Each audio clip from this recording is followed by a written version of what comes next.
Buenos días, comenzamos con el tercer tipo de elemento forme o figurado, que son las plaquetas o trombocitos, que son fragmentos celulares responsables de la hemostasis. Recuerden que todo mecanismo hemostático nos protege de la pérdida de sangre tras una lesión vascular.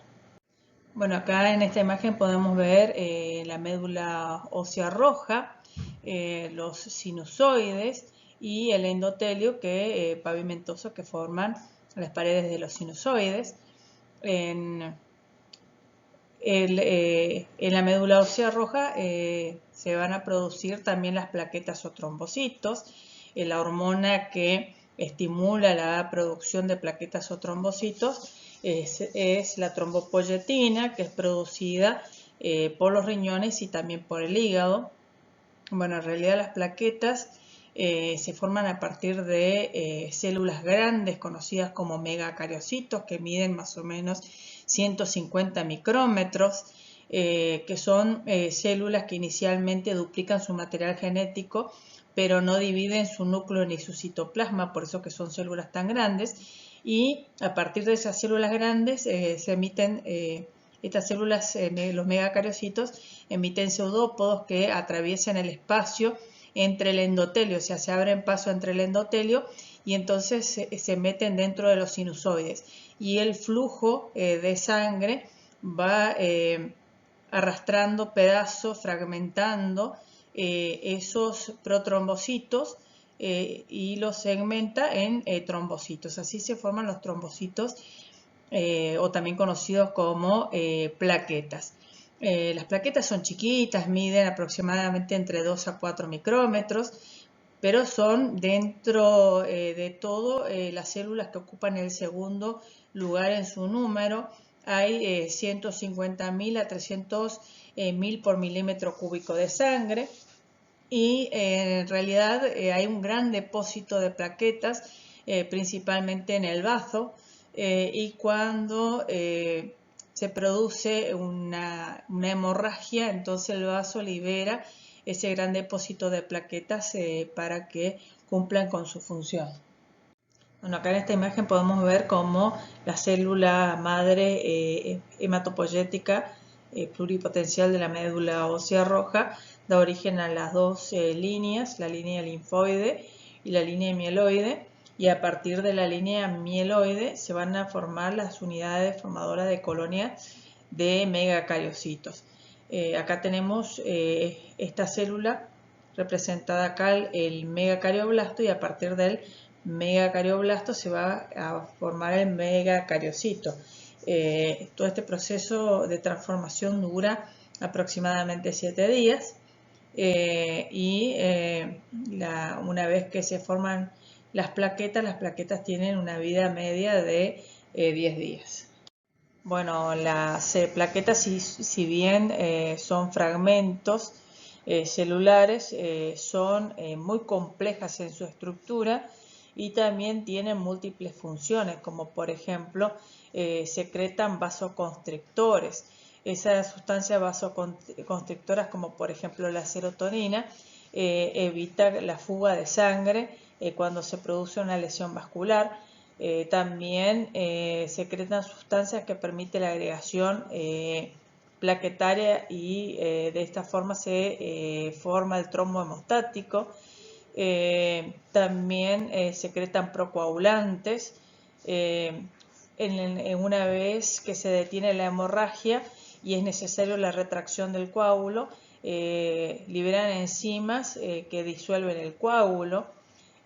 Secretan sustancias químicas que atraen también a la zona neutrófilos y macrófagos, porque si hay un vaso lesionado probablemente haya microorganismos que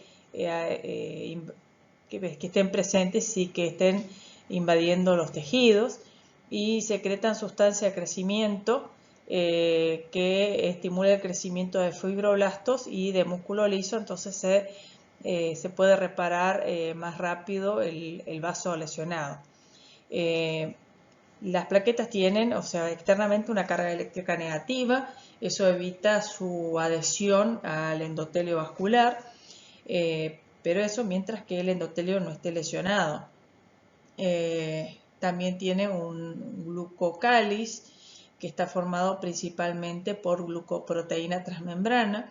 Esas glucoproteínas transmembranas son las que permiten adherirse, en el caso de una lesión vascular, adherirse al colágeno del tejido conjuntivo que está por debajo del endotelio. También, o sea, por debajo del glucocáliz está la membrana plasmática, formada principalmente por fosfolípidos, glucolípidos, colesterol. Dentro de los fosfolípidos, los más importantes son la fosfatidilcolina y el fosfatilindositol, que son los precursores del, o sea, son la fuente de ácido araquidónico, que es el precursor del tromboxano A, que es importante en la hemostasis. También por debajo de la membrana plasmática tenemos filamentos de actina y de miosina. Estos filamentos de actina están en forma de actina G, y cuando aumenta los niveles de calcio en las plaquetas, cuando ésta se activa, la calmodulina fija calcio y entonces se produce la contracción, o sea, las plaquetas que tienen formas de discos planos se vuelven esféricas y se emiten pseudópodos. O sea, permiten la contracción y movimiento de las plaquetas. Dentro del citoplasma tenemos abundantes mitocondrias, peroxisomas, gránulos de glucógeno, también gránulos alfa que contienen fibrinógeno, factor de crecimiento derivado de plaquetas, tromboplastina, tromboespondina, y tenemos también los gránulos delta que contienen ion calcio, ADP, ATP, serotonina, histamina, y después tenemos los gránulos lambda que tienen enzimas hidrolíticas. Están también los sistemas de canalículos abiertos que permiten liberar en forma rápida los contenidos de los gránulos, y también permiten, en el caso de que se activen las plaquetas, el ingreso rápido de ion calcio. Y después también el sistema de tubos densos, que es el retículo endoplasmático modificado y que tiene la función de almacenar ion calcio, ADP y ATP. También existen enzimas, las más importantes, no son las únicas, pero las más importantes. Tenemos la fosfolipasa C y la fosfolipasa A. Bueno, cuando un vaso sanguíneo se lesiona, se produce la hemostasia primaria, que es la respuesta inmediata ante esa lesión para detener la hemorragia. ¿En qué consiste? En la vasoconstricción. El músculo liso de las paredes de los vasos sanguíneos, al ser dañados, se produce un espasmo vascular, se produce la contracción de la musculatura lisa y por lo tanto disminuye la luz. Este efecto, el espasmo vascular, es generalmente producido por un reflejo miógeno, pero también por factores liberados por las células dañadas, como por ejemplo, y las plaquetas activadas, como por ejemplo la serotonina y el tromboxano A. Bueno, inmediatamente después del espasmo vascular se va a producir el tapón plaquetario o trombo hemostático o trombo blanco. En las siguientes etapas, que es la adhesión plaquetaria, activación y secreción plaquetaria, agregación plaquetaria y retracción. Vamos a comenzar con la adhesión plaquetaria, o sea, cómo ocurre la adhesión plaquetaria. Primero que al haber un corte, se lesiona el endotelio y el tejido conjuntivo que está inmediatamente por debajo. Al lesionarse el tejido conjuntivo se queda expuesto el colágeno. Entonces, Además, tanto el endotelio como todas las células lesionadas liberan el factor de von Willebrand. Ese factor permite unirse a unas glucoproteínas presentes en las plaquetas, pero a su vez estas glucoproteínas presentes en las plaquetas también se unen al colágeno, y eso se conoce como adhesión plaquetaria. Bueno, una vez que se produjo la adhesión plaquetaria, eso provoca la activación de las plaquetas y la secreción. Bueno, al activarse las plaquetas, lo que hace es que se activa una enzima que es la fosfolipasa C. La fosfolipasa C hace que los canalículos abiertos permiten el ingreso de calcio. Aparte, los canalículos, los túbulos densos también liberan el calcio que tienen almacenado en su interior, y entonces ese calcio se fija a la calmodulina y comienza el sistema de contracción del complejo actina-miosina. Por lo tanto, las plaquetas que tenían una forma de discos aplanados adquieren formas de esfera y son capaces de emitir pseudópodos.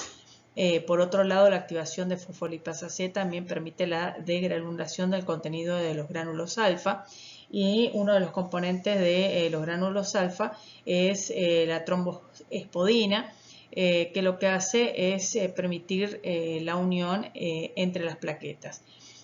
Por otro lado, se activa también la fosfolipasa A2. La fosfolipasa A2 lo que hace es provocar la desgranulación del contenido de los gránulos delta, que tienen calcio, serotonina, histamina, y también lo que activa es la enzima ciclooxigenasa. Esta enzima oxida el ácido araquidónico a tromboxano A2. Bueno, después de la activación y la secreción plaquetaria sigue la agregación plaquetaria. O sea, después que se produce la oxidación del ácido araquidónico por parte de la ciclooxigenasa, se forma tromboxano A2. El tromboxano A2 más el ADP hace que la glucoproteína presente en la membrana, que es la glucoproteína 2B, 3A, se active y entonces comience a unirse a más plaquetas, y eso se conoce como agregación plaquetaria. Y esto forma un trombo blanco, que en realidad es un trombo más débil, ¿no? Bueno, una vez que se forma el trombo blanco, después la fibrina va a estabilizar ese trombo. Bueno, ¿por qué el ácido acetil salicílico es un antiagregante plaquetario? Porque resulta que el ácido acetil salicílico inhibe la producción de la enzima ciclooxigenasa. Entonces, al no producirse la enzima ciclooxigenasa, no se puede oxidar el ácido araquidónico para formar tromboxano A2, entonces evita la agregación plaquetaria. Bueno, ¿y cómo se determina el tiempo de sangría de un individuo? Bueno, se realiza un pinchazo con una lanceta en el lóbulo de la oreja, y cada 30 segundos se seca con papel secante sin tocar la herida, se seca la sangre. Entonces se toma el tiempo hasta que se detiene la hemorragia. Puede durar 3 hasta 7 minutos, pero ya se aconseja que si llega a 6 minutos, que se haga un recuento de plaquetas. Bueno, así se determina el tiempo de sangría. Bueno, otra de las preguntas es por qué, fíjense que solamente las plaquetas se agregan, se produce la agregación plaquetaria en la zona donde el endotelio vascular está lesionado, y no acá donde hay células sanas. Porque estas células sanas secretan dos sustancias que son antiagregantes plaquetarios, que son el óxido nítrico y la prostaglandina. Bueno, la hemostasis secundaria se va a desencadenar si en el caso de el tapón plaquetario no detenga la hemorragia. O sea, cuando las hemorragias son puntiformes, especialmente en las arterias, directamente la hemorragia se detiene con la formación de un tapón plaquetario. Pero si la hemorragia, o sea, el vaso lesionado, la lesión es mayor y principalmente en las venas, es necesario que se desencadene el proceso de la coagulación, que se puede iniciar por dos vías, ya sea por vía intrínseca o por vía extrínseca, pero las dos van a terminar con una vía común, que es con la activación del activador de la protrombina. Pero para cualquiera de las dos vías se necesita un montón de factores que se le han asignado números romanos, factor 1 que es el fibrinógeno, factor 2, bueno, todos estos factores, la mayoría de los cuales son producidos por el hígado, con excepción del factor 8, y algunos de ellos, 4 de ellos, es necesario la vitamina K para que el hígado lo pueda producir, como por ejemplo la protrombina, que es el factor 2, el factor 7, que también se necesita vitamina K, el factor 9 y el factor 10. Por eso que la falta de vitamina K, o sea, normalmente en una persona adulta no se va a producir la carencia de vitamina K, con excepción de cuadros de hepatitis o en el caso de cálculos biliares, que evita que el jugo biliar pase al intestino, porque como son vitaminas liposolubles, es necesario la absorción, o sea, se absorbe junto con los lípidos. Entonces, bueno, si no se absorben los lípidos, tampoco se absorbe la vitamina K. O sea, normalmente una persona adulta no manifiesta carencia de vitamina K porque tenemos la flora intestinal en nuestro intestino grueso, en el colon, que nos provee continuamente la cantidad necesaria de vitamina K. Sin esa flora intestinal, la cantidad de vitamina K que podemos incorporar con la dieta no es suficiente. Bueno, vamos entonces habíamos dicho que ambas vías, tanto la intrínseca como extrínseca, que después vamos a ver las cascadas de reacciones que ocurren, van a activar el activador de protrombina. El activador de protrombina lo que va a hacer es que la protrombina, que se conoce como factor 2, en presencia de calcio se transforme en trombina. A su vez, la trombina activada, que es el factor 2 activado, hace que el fibrinógeno, que se conoce como factor 1, se transforme o sea, el fibrinógeno es una proteína globular que se polimeriza y forma la fibrina. Pero siempre se necesita calcio. Y además, para que esa fibrina sea estable, se necesita el factor 13, que se conoce como factor estabilizador de fibrina, que hace que forme una red estable y que pueda atrapar eritrocitos y formar un coágulo rojo.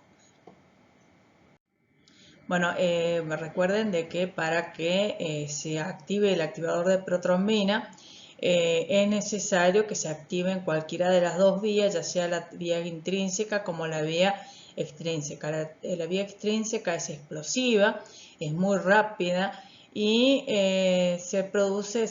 comienza cuando el tejido dañado libera el factor tisular que se conoce como factor 3.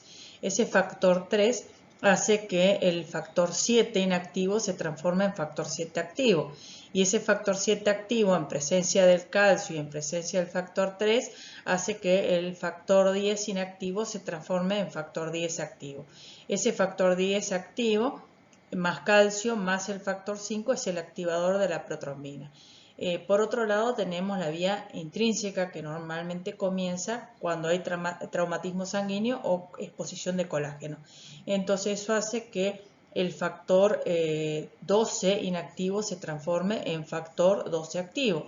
A su vez, el factor 12 activo hace que el factor 11 inactivo se transforme en 11 activo.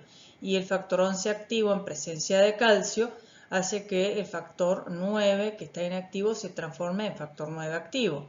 Y el factor 9 activo, en presencia de calcio y en presencia del factor 8 activo, hace que el factor 10 que está inactivo se transforme en factor 10 activo, en presencia siempre de calcio y el factor 5. O sea, estos son los activadores de la protrombina.